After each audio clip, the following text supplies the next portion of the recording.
Hello everyone, আসসালামু আলাইকুম। Welcome to Miran daughter. আশা করি সবাই ভালো আছেন। আলহামদুলিল্লাহ, আমরাও খুবই ভালো আছি। তো এর আগের ভিডিওতে আমি কিন্তু আমার ননদের বিয়ের শপিং দেখিয়েছিলাম, আর ওই ভিডিওতে কিন্তু বলেছিলাম যে এর পরের ভিডিওটা যেটা আমার আসবে সেটা হচ্ছে ননদের বিয়ের ভিডিও। তো আজকে সেই ভিডিওটাই আমি আপনাদের কাছে নিয়ে চলে এসেছি। তো দেখতেই পাচ্ছেন, প্রথমে এই মাংস কাটাকাটি দেখাচ্ছি। তো বিয়ের দিন, এটা ছিল বিয়ের দিন সকালের ভিডিও। তো খুব সকালে গরু জবাই করা হয়েছিল। তো 300 জন লোকের আয়োজন ছিল। তো গ্রামের বিয়েতে কিন্তু এরকম গরু কিনে এনে বাড়িতেই জবাই করা হয়, কষাই আনা হয়, মাংস কেটে কুটে তারা রেডি করে দিয়ে চলে যায়। তো সেটাই করা হচ্ছিল এখানে। এই তো এরা কিন্তু মাংস কেটে ঠিকঠাক করে দিচ্ছিল, আর সব মুরব্বিরা বসে দেখতেছিল। তো মাংস যখন কাটাকাটি করতেছিল তখন আমি কিন্তু ওদিক দিয়ে যাচ্ছিলাম, কিন্তু ভিডিও করতে পারতেছিলাম না, কারণ যেহেতু এখানে অনেক অপরিচিত মানুষ ছিল, কষাই টষাই ছিল। তো ওইভাবে আমি ভিডিও করতে পারতেছিলাম না, এর জন্য আমি দৌড়ে গিয়েছিলাম বাড়িতে। গিয়ে আমার বাবা ছিল ঘুমে, আমি ওকে ডেকে বলেছিলাম ওইখানে মাংস কাটাকাটি হচ্ছে, আমাকে একটু ভিডিও করে এনে দাও। তো ঘুম ঘুম চোখে এসে কিন্তু ভিডিওটা করেছিল। তো তার জন্য তাকে অনেক ধন্যবাদ। এই যে এখানে দেখতে পাচ্ছেন একজন মুরব্বি, মানে মুরব্বি বলতে কষাই। তো ওনার কিন্তু অনেক বয়স হয়ে গেছে, তারপরেও কি পরিমাণ একটা দাঁড়ালো দা দিয়ে মাংসগুলো খুব সুন্দর করে কেটে নিচ্ছিল। তো কষাইরা কিন্তু খুব সুন্দর করে মাংস কাটে, দেখতে কিন্তু খুবই ভালো লাগে, মনে হয় যে খুব সহজ, কিন্তু আমরা যখন কাটতে যাই এতটা কিন্তু সহজ মনে হয় না, ওনাদেরকে দেখে যতটা সহজ মনে হয়। আর এই তো যে আরেক পাশে এই যে একটা ভাই কষাই ছিল, উনি কি সুন্দর করে হাড় কাটতেছিল। তো অনেক সুন্দর করে হাড় কাটতেছিল আর কি। আর এই তো এখানে কিন্তু এই যে এটা আমি কিন্তু খিচুড়ি রান্না করতেছিলাম, বিয়েবাড়িতে অনেক গেস্ট। তো সকালে খাবার দেওয়া হবে, এর জন্য খিচুড়ি রান্না করা হচ্ছিল। আসলে অনেক মেহমান, এত মেহমানকে ভাত তরকারি দেওয়ার মতো আসলে ওইভাবে সম্ভব হয়ে উঠবে না, এর জন্য কাকি বলেছিল আমাকে খিচুড়িটা রান্না করতে। তো আমার বাবা ভিডিও করতেছিল আর বলতেছিল মেহেদি রাগানো হাত সবাইকে দেখাতে হবে। আর আমি হাসতেছিলাম। আর এই তো ওই যে তারপরে কিন্তু মাংস কাটাকাটি করে কষাইরা চলে গিয়েছে, আর এই যে মাংস ধুয়ে টুয়ে একদম পরিষ্কার করে নেওয়া হয়েছে। আর এই যে পাতিল বলতে এটা আমাদের এলাকাতে ড্যাক বলা হয়, পাতিলগুলোতে। তো মাংস ধুয়ে টুয়ে রাখা হয়েছিল, ওখান থেকে হাড় বাছাই করা হচ্ছিল, যেহেতু মাংসটা মেখে উঠানো হবে। আমাদের এলাকাতে কিন্তু বিয়ে বা বড় কোনো অনুষ্ঠানে মাংস মেখে রান্না করা হয় এভাবে পাতিলে দিয়ে। তো মাখানোর সময় হাড়গুলো হাতে লেগে যাবে, এর জন্য কিন্তু হাড়গুলো আলাদা করা হচ্ছিল মাংস থেকে। আর এই তো ওই যে তারপরে কিন্তু মাংসের উপরে পেঁয়াজ দিয়ে দেওয়া হচ্ছে। তো বিয়ে রান্নাটা যে করবে উনি কিন্তু আমার আরেকজন কাকা, চাচা শ্বশুর। তো উনি কিন্তু মোটামুটি ভালোই রান্না করে। তো বিয়েতে কিন্তু কোনো ডাকা হয়নি, বাবুর্চি ডাকা হয়নি, উনি মোটামুটি ভালো রান্না করে। তো এই জন্য ওনাকে বলা হয়েছিল খুব করে যে উনি যাতে রান্নাটা করে। তো প্রথমে উনি রাজি হচ্ছিল না, যে এত বড় রান্নাটা আমি হয়তো ঠিক মতো যদি করতে না পারি, ভয় পাচ্ছিল। আর গরম, প্রচণ্ড পরিমাণ গরম, উনি আবার প্রেশারের রোগী। তো তারপরেও কি আর করা যাবে, ওনাকে সবাই মিলে খুব করে ধরেছিল, এর জন্য উনি আর কি রাজি হয়ে গিয়েছে। তো ওনার মেন হেল্পার কিন্তু ছিল রুবামার বাবা। তো রুবামার বাবা গিয়েছিল ভিডিও করার জন্য, আমি বলেছিলাম ভিডিও করে এনে দেওয়ার জন্য, আমি এদিকে একটু কাজে ব্যস্ত ছিলাম। তো ভিডিও করতে গিয়ে উনি কিন্তু কাজে ফেসে গিয়েছে। তো কাকা বলেছিল যে ভিডিও করা বাদ দাও, আমাকে হেল্প করো। তো আমিও একদম কাজে ফেসে গিয়েছিলাম। আমি ভেবেছিলাম বিয়েতে শুধু সাজুগুজু করব আর হলো একটু একটু ভিডিও করব, কিন্তু সাজুগুজু তো দূরের কথা, আমি ভিডিওটাই ঠিক মতো করতে পারিনি। এই তো এখানে কিন্তু কাকা মাংসে যা যা মশলা লাগে এটা তো সবাই জানে, মাংসে কী কী মশলা দিতে হয়, এর জন্য আমি আর নতুন করে বললাম না আর কি। তো যাবতীয় মাংসের মশলা দিয়ে ভালো করে কিন্তু মাংসটা মেখে নিচ্ছিল। তো উনি কিন্তু মোটামুটি খুব ভালো রান্না করে। এটা ওনার প্রথম এত বড় রান্না, এর আগে যে রান্নাটা করেছে 1-150 এরকম পিকনিক অথবা যে কোনো পারিবারিক অনুষ্ঠানে রান্না করেছে। তো এত বড় বিয়ের রান্না কিন্তু এর আগে উনি কখনো করেনি, এটাই ফার্স্ট। তো ফার্স্ট হিসাবে রান্নাটা অনেক সুন্দর হয়েছিল। আর ওই তো ওখানে কিন্তু রুবামার বাবার মাংসগুলো হাড়গুলো ঢেলে দিচ্ছে। আর এই পাশে দেখেন এই যে আমাকে কিন্তু আমার যে চাচা শ্বশুর রান্না করতেছে, উনি কিন্তু আমাকে দায়িত্ব দিয়েছিল রোস্ট যে পিসগুলো ওগুলো ভালো করে পরিষ্কার করে ধুয়ে দেওয়ার জন্য। কারণ উনি না শুধু আমার শ্বশুর বাড়িতে মোটামুটি আমাকে রান্নার বিষয়ে সবাই আমাকে একটু প্রায়োরিটি দেয় বললে চলে। সবাই মোটামুটি জানে যে আমি একটু ভালো রান্না করি, আসলে নিজের প্রশংসা নিজে করা হয়ে যাচ্ছে। কিন্তু সবাই আমাকে এটা করে, আমাকে মানে আমি ভালো রান্না করি এটা আমাকে প্রশংসা করে সবাই, এবং কি জানেও। তো আপনাদের দোয়ায় মোটামুটি আর কি ভালো পারি, এই আর কি, নিজের প্রশংসা নিজেই করলাম। আর এই তো যে রান্নাটা কিন্তু হয়ে যাওয়ার পরে মুরব্বিদেরকে একটু টেস্ট করার জন্য দেওয়া হয়েছিল যে আসলে রান্নাটা কেমন হয়েছে, সিদ্ধ কত দূর হয়েছে ওটার জন্য।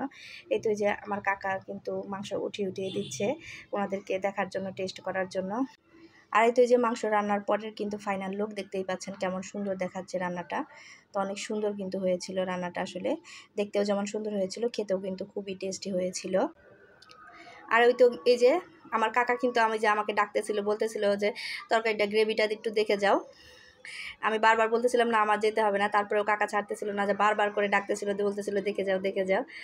তো এগুলো আসলে অনেক বড় পাওয়া, যে শ্বশুর বাড়িতে সবার কাছে এত আদর বা এত সম্মান, বড়দের কাছ থেকে সম্মান বলাই চলে। তো আমি এত ছোট মানুষ, সেই হিসাবে অনেক সবার কাছ থেকে অনেক আদর সম্মান দুটোই পাই। তো দোয়া করবেন সবাই এভাবেই যেন সারা জীবন সবার কাছ থেকে আদর ভালোবাসা পেয়ে যেতে পারি, আর সবাইকে যাতে সম্মান করে যেতে পারি। আর এই তো যে তরকারিটা হয়ে যাওয়ার পরে কিন্তু এই যে এখানে ছোলার ডাল রান্না করা হবে। গরুর যে চর্বিটা আছে, গরু আর কলিজা, ফেফসা, এগুলো দিয়ে একটা ছোলার ডাল করা হবে। তো বিয়েতে এই ছোলার ডালটা খেতে কিন্তু খুবই মজা লাগে। এটা আমাদের টাঙ্গাইলের এলাকা, আমাদের বিশেষ করে আমাদের এলাকাতে কিন্তু এটা খুব করে করা হয় বিয়ে বা যে কোনো বড় অনুষ্ঠানে। গরু বা খাসির কলিজা, চর্বি, এগুলো দিয়ে ছোলার ডালটা রান্না করা হয়। তো প্রথমে এই যে এখানে কড়াইতে কিছু পরিমাণ তেল, পেঁয়াজ কুচি, গোটা গরম মশলা দিয়ে পেঁয়াজটাকে একটু লালচে করে ভেজে নেওয়া হলো। তারপরে তো যে আদা বাটা দিয়ে দিচ্ছিল, রসুন বাটা দিয়ে দিচ্ছিল। তো যে হেল্প করতেছিল, নাড়ানাড়ি করতেছিল, উনি কিন্তু আমার আরেকটা কাকা শ্বশুর। আর এই তো যে পানি দিয়ে দিল, এটা কিন্তু রুবামার বাবা। তো এরা সবাই মিলেমিশেই কিন্তু রান্নাটা করতেছিল। আসলে এই বাড়িটাতে, মানে আমার শ্বশুর বাড়ির এইটুকু অংশটুকু কিন্তু সবার মধ্যে মিল মহব্বত আছে। সবাই একটা কাজ শুরু করলে সবাই মিলেমিশে কিন্তু এভাবে করে। তো আসলে এটা প্রত্যেকটা বাড়িতেই থাকা উচিত, বিশেষ করে গ্রামে কিন্তু এটা খুব দেখা যায়। এখন অবশ্য অতটাও দেখা যায় না, এখন মানুষের মধ্যে মিল মহব্বতের চেয়ে হিংসাটাই বেশি কাজ করে। তো এপাশে এখনও ভালোই আছে। তো দোয়া করবেন সবাই এভাবেই যেন সারা জীবন সবার সাথে মিলেমিশে থেকে যেতে পারে, একে অপরের সাথে, একে অপরের বিপদে আপদে সুখে দুঃখে সবাই সবার সাথী হতে পারে। এই তো এখানে কিন্তু এই যে কলিজা, চর্বি, ভ্যাপসা দিয়ে কষানো হচ্ছিল, মশলাটার মধ্যে দিয়ে ভালো করে কষানো হচ্ছিল। তারপরে কিন্তু এই যে আগে থেকে যে ছোলার ডালটা সিদ্ধ করে রাখা হয়েছিল, সেই ছোলার ডালটা দিয়ে ঝোল দিয়ে দেওয়া হয়েছিল, মানে ঝোলের জন্য যে পানিটা সেটা দিয়ে দেওয়া হয়েছিল। আর এই তো যে এখানে বরের জন্য যে মাছ ভাজি করা হবে, তার জন্য মাছটা প্রস্তুত করা হচ্ছিল। ওটার দায়িত্বটাও কিন্তু আমার উপরেই পড়েছিল। তো আমাকে কাকা বলেছিল যে ওটা আমাকে রেডি করে দাও। তো এখানে মাছটার জন্য আমি এখানে হলুদ, মরিচ, লবণ, আদা রসুন পেস্ট দিয়ে তো ভালোভাবে মেখে নিয়েছিলাম। তারপরে যাচ্ছিলাম একটু চালের গুঁড়ি আনার জন্য, যেহেতু পুরো আস্ত মাছটা ভাজি করব, তো বেশি তেলের মধ্যে দিলে মশলাটা ছেড়ে যাওয়ার সম্ভাবনা আছে। এর জন্য চিন্তা করলাম যে একটু চালের গুঁড়ি দিয়ে মেখে দিলে এটা আর ছেড়ে যাবে না। তো তার জন্য গিয়েছিলাম একটু চালের গুঁড়ি আনতে। তারপরে চালের গুঁড়িটা দিয়ে মশলাটার সাথে মিক্সড করে আমি মাছটার এপিঠ ওপিঠ ভালো করে দিয়ে দিচ্ছিলাম, যাতে মশলার গায়ে ভালো করে মশলা ঢুকে যায়। তো বিয়ের রান্নার ভিডিও দেখাতে কিন্তু আমি আপুদেরকে কাছে একটা জিনিস চেয়ে নিতে ভুলে গেছি। তো ভিডিও দেখতে দেখতে যারা এ পর্যায়ে চলে এসেছেন, তো আমার সঙ্গে যারা এখন পর্যন্ত আছেন, তারা সবাই প্লিজ ছোট্ট একটা লাইক দিয়ে আমার ভিডিওটি কন্টিনিউ করবেন। আপনাদের ছোট্ট একটি লাইক পারে আমাকে আপনাদের মতো আরও কয়েকজনের কাছে পৌঁছাতে। আর এই তো এই যে এখানে কিন্তু কিছু ফটোশ্যুট চলতেছিল, ওপাশে রান্নাবাড়া শেষ করে এসে এই পাশে দেখি একটু ফটোশ্যুট চলতেছে। তো আমি কয়েকটা ভিডিও ক্লিপস নিয়ে নিলাম। আর এই তো এই যে মেহেদি রাঙা হাত, এই মেহেদিটা যে পেজ থেকে নেওয়া হয়েছে, সে আপু আমাকে কমেন্ট করেছে। তো আনএক্সপেক্টেড একটা কমেন্ট। তো উনিও লিখেছে ইট ওয়াজ টোটালি আনএক্সপেক্টেড। তো উনি ওনার পেজ থেকে মেহেদি নেওয়া হয়েছে, মেহেদিটার যে আবারই একটা ভিডিও হয়েছে, উনি খুবই আনএক্সপেক্টেড হয়েছে। তা আমিও আনএক্সপেক্টেড হয়েছি ওনার কাছ থেকে কমেন্ট পেয়ে। তো মেহেদিটা কিন্তু খুবই ভালো কালার এসেছিলো। উনি জানতে চেয়েছিল মেহেদিটার কালার কেমন এসেছে। তো মেহেদিটার কালার খুবই ভালো এসেছে। তো আমি আপুটার পেজের নাম জানি না, এই জন্য আসলে নামটা আমি বলে দিতে পারলাম না। আর আপু যদি আজকে আমার ভিডিওটা দেখে থাকেন, তাহলে অবশ্যই তো দেখতে পাবেন মেহেদি রাঙানো হাতটা। আর এই তো যে তারপরে কিন্তু খাওয়া দাওয়ার পর্বটা চলতেছিল, যেহেতু বরপক্ষ আসতে দেরি হবে, এই জন্য কনেপক্ষের আত্মীয় স্বজন যারা আছে তাদেরকে কিন্তু খাবারটা আগে দিয়ে দেওয়া হয়েছিল, বাড়ির আত্মীয় স্বজন যারা আছে, আমরা যারা আছি। আর এই তো যে এই টেবিলটাতে কিন্তু আমরা সবাই মিলে বসেছিলাম, আমার যা, আমার ননদ, আমার শাশুড়ি, চাচি শাশুড়ি। আমরা বিয়ের মেনুতে কিন্তু ছিল রোস্ট, ডিম, ছোলার ডাল, গরুর মাংস, দই। আর এই যে এই পাশে কিন্তু যে গিফট রিসিপশনে বসিয়েছিল আমার এক চাচাতো দেবর। তো এখানে কিন্তু আমাদের গিফটও আছে, আসলে গিফটটা দেখাতে আমি ভুলে গিয়েছিলাম। তো এখানে আমাদের গিফটের বক্সটা কিন্তু আছে। এই তো এখানে সবাই কিন্তু ওয়েট করতেছিল, বর আসবে এটার জন্য ওয়েট করতেছিল। আর এই তো যে এখানে একদল বরের শালীরা মিলে মিষ্টি শরবত নিয়ে কিন্তু বরের জন্য অপেক্ষা করতেছিল গেটে। আর ইতিমধ্যে কিন্তু এই যে বর চলে এসেছে, বরের গাড়ি কিন্তু চলে এসেছে। তো বর আস্তে আস্তে কিন্তু গেটের দিকে চলে আসতেছে। তো বরের জন্য কিন্তু একটা যুদ্ধ ক্ষেত্রই বলা চলে গেটটা। আর এই তো যে এখানে দেখতে পাচ্ছেন দুইজন গেঞ্জি পরা, এটা ছিল কনের দুই মামা। এখানে যে গাড়িতে বর ছিল সবাই উকুঝুঁকি মারতেছিল। আর এই তো যে বর চলে এসেছে, এটা দেখে কিন্তু বরের শাড়ি ভাবি এরা সবাই কিন্তু খুব খুশি হয়ে গিয়েছে। আর এই তো যে বরকে নামানোর জন্য কনের নানি দাদি না, সরি দাদি নেই, দাদি মারা গিয়েছে, দাদা আর নানি চলে এসেছিল বরকে নামানোর জন্য। তো দুধ শরবত এগুলো নিয়ে এসেছিল বরকে নামানোর জন্য। আর এই যে বরকে কিন্তু শরবত খাইয়ে মিষ্টি মুখ করিয়ে কিন্তু কনের যে নানি ছিল ও আংটি পরিয়ে কিন্তু বরকে নামিয়ে নিচ্ছিল। তো আমাদের এলাকাতে কিন্তু এইভাবে বরকে নামিয়ে নেওয়া হয়। আর এই তো এই যে বর কিন্তু আস্তে আস্তে গেটের দিকে এগিয়ে আসতেছে। তো বরের জন্য কিন্তু খুব একটা যুদ্ধ ক্ষেত্র অপেক্ষা করতেছে। আসলে বরের জন্য এটা যে কোনো বরের জন্যই গেটের ময়দান কিন্তু একটা যুদ্ধক্ষেত্রই বলা চলে। আর এই তো যে তারপরে কিন্তু বর সাহেব গেটের জন্য টাকা দিয়ে দিয়েছিল। তো এখানে কিন্তু অনেক হাসি ঠাট্টা অনেক কথা হয়েছিল। তো অতটুকু যদি দেখাতে যাই ভিডিওটা কিন্তু অনেক বড় হয়ে যাবে, এমনিতেই কিন্তু ভিডিওটা অনেক বড় হয়ে গিয়েছে। তো আমাদের বর কিন্তু খুব ভালো আছে, আমাদেরকে কিন্তু গেটে 10,000 টাকা দিয়েছিল আলহামদুলিল্লাহ। তো বরের মন খুবই বড়, খুবই ভালো লোক, তো সেই জন্য আমাদেরকে খুশি করে দিয়েছিল।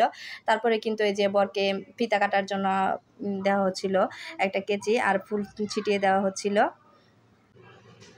আর এই তো যে বর কিন্তু ফিতা কেটে নেওয়ার পরে বরের শালীরা মিলে বরকে নিয়ে এসেছিল স্টেজে। তো সবাই বসে একটু ফটোশ্যুট করতেছিল। তো শালীদের চাপে পড়ে দুলাভাই মনে হয় একটু লজ্জায় পাচ্ছিল। তো অনেকগুলা শালী কিন্তু দুলাভাইয়ের। আর এই তো যে তারপরে কিন্তু বরের জন্য বরের শালীরা মিলে খাবার নিয়ে আসতেছিল। এই যে এখানে কিন্তু এক এক করে বরের সামনে সব খাবার এনে রেডি করা হলো। তো বরকে খাবার দেওয়া হচ্ছে। তো শালীরা মিলে কিন্তু বরকে ঘিরে বসেছিল। তো বর একটু লজ্জা পাচ্ছিল আর কি। এখানে কিন্তু এই যে খাওয়া দাওয়ার পরে কিন্তু এই যে বিয়ে পড়ানো হচ্ছিল ছেলেকে, এখানে মানে কবুল পড়ানো হচ্ছিল। এখানে সব মুরব্বীরা হুজুর মিলেছিল, মেয়ের বাবা ছিল। এই যে ছেলেকে কবুল করানোর পরে কিন্তু মেয়ের কাছে এসেছিল বিয়ে পড়ানোর জন্য, কবুল শোনার জন্য। এখানে এই যে পর্দা চাদর ধরে কিন্তু এই যে মেয়ের কাছ থেকে বিয়ের স্বীকারোক্তি নেওয়া হচ্ছিল। কবুল এটা আমাদের এলাকাতে কিন্তু এইভাবে যে কবুল পড়ানো হয় পর্দার আড়াল থেকে। বিয়েটা সম্পূর্ণ হয়ে যাওয়ার পরে মোনাজাত করা হচ্ছিল যাতে এই নতুন দাম্পত্য জীবনে তারা সুখী জীবনযাপন করতে পারে, সেই দোয়া খায় করা হচ্ছিল। তো আপনারাও সবাই দোয়া করবেন, যারা আজকে আমার ভিডিও দেখবেন সবাই মিলে দোয়া করবেন এই নতুন দম্পতির জন্য, সারা জীবন যারা সুখে শান্তিতে একে অপরের সাথে মিলেমিশে সংসার জীবন শুরু করতে পারে, সেই দোয়াই সবাই করবেন। তো সবাই আমার সাথে বলবেন আমিন। আর এই তো যে বিয়ে পড়ানোর পরে কিন্তু এই যে মিষ্টি মুখ করানো হচ্ছিল সবাইকে। তো এটা কিন্তু আমাদের এলাকাতে করা হয়, বিয়ে পড়ানোর পরে যত মানুষ থাকে সবাইকে মিষ্টি মুখ করানো হয়। কার এলাকাতে কেমন করা হয়, বিয়ের পরে মিষ্টি মুখ করানো হয় কিনা সবাই আমাকে কমেন্ট করে জানাবেন। বিয়ে সম্পূর্ণ হয়ে যাওয়ার পরে ছেলে মেয়েকে একসাথে কিন্তু ঘরে বসিয়ে দেওয়া হয়েছিল। তারপরে কিন্তু এই যে মেয়ের মা বর এবং কনেকে মিষ্টি মুখ করাচ্ছে। শুধু মেয়ের মা নয়, এখানে যারা মুরব্বি থাকে বা ভাবি এরা থাকে, আমাদের এলাকাতে কিন্তু এরকম করা হয়, মিষ্টি মুখ দুধ পানি এগুলো খাওয়ানো হয়। তো এটা কিন্তু মেয়ের মা খাওয়াচ্ছিল, তারপরে একে একে সবাই খাওয়াচ্ছিল। তো অতটুক দেখাতে গেলে কিন্তু ভিডিও অনেক লং হয়ে যাবে, তো আমি সেই জন্য শর্ট করেই করেছি। আর এই তো তারপরে কিন্তু এই যে বিদায় পর্ব চলতেছিল। তো একটা খুব কষ্টের মুহূর্ত। তো সারা জীবন একটা মেয়ে যে বাড়িতে বড় হয়, লালিত পালিত হয়, সে বাড়ি ছেড়ে একটা নতুন পরিবেশে নতুন জায়গায় যেতে হয়। তো আসলে একটা এই যে মেয়ের দাদা কিন্তু তার বরের হাতে তুলে দিচ্ছিল তাকে। ও কিন্তু খুবই একটা ভালো মেয়ে, খুব শান্তশিষ্ট, খুবই খুবই সবার পছন্দের, বাড়িতে সবাই ওর খুব প্রশংসা করি আমরা আর কি। তো ও যে সংসারে যাবে সে সংসার আসলে আলোকিত হয়ে যাবে, কারণ ও খুবই শান্তশিষ্ট, খুব মানে ভালো মেয়ে, সকল পরিস্থিতিতে ও সব কিছু মানিয়ে নিতে পারবে। ওর জীবনে কোনো চাহিদা নেই। ওর হাজব্যান্ড যদি ওকে সারা জীবনে একটা মানে সারা জীবন বলতে সারা বছর পরে যদি একটা কাপড় দেয়, ও একটা কাপড় নিয়ে সন্তুষ্ট থাকবে। ও এই ধরনের মেয়ে। আসলে সবাই ওর জন্য দোয়া করবেন, ও যেন খুব সুখে শান্তিতে ওর স্বামীর সাথে সংসার করতে পারে। এখানে যে ও ওর ছোট ভাইকে ধরে কান্না করতেছিল। আসলে একটা কষ্টের মুহূর্ত মেয়েদের বিদায়ের সময়, এটা আমরা সব মেয়েরাই জানি।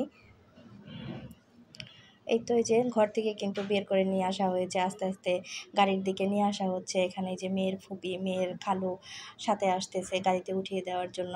তো ও খুবই কান্না করতেছিল। আসলে সবাই, সব মেয়েরই এই কষ্টের দিনটা আমরা পার করেছি, যারা আসলে আমরা বিবাহিত।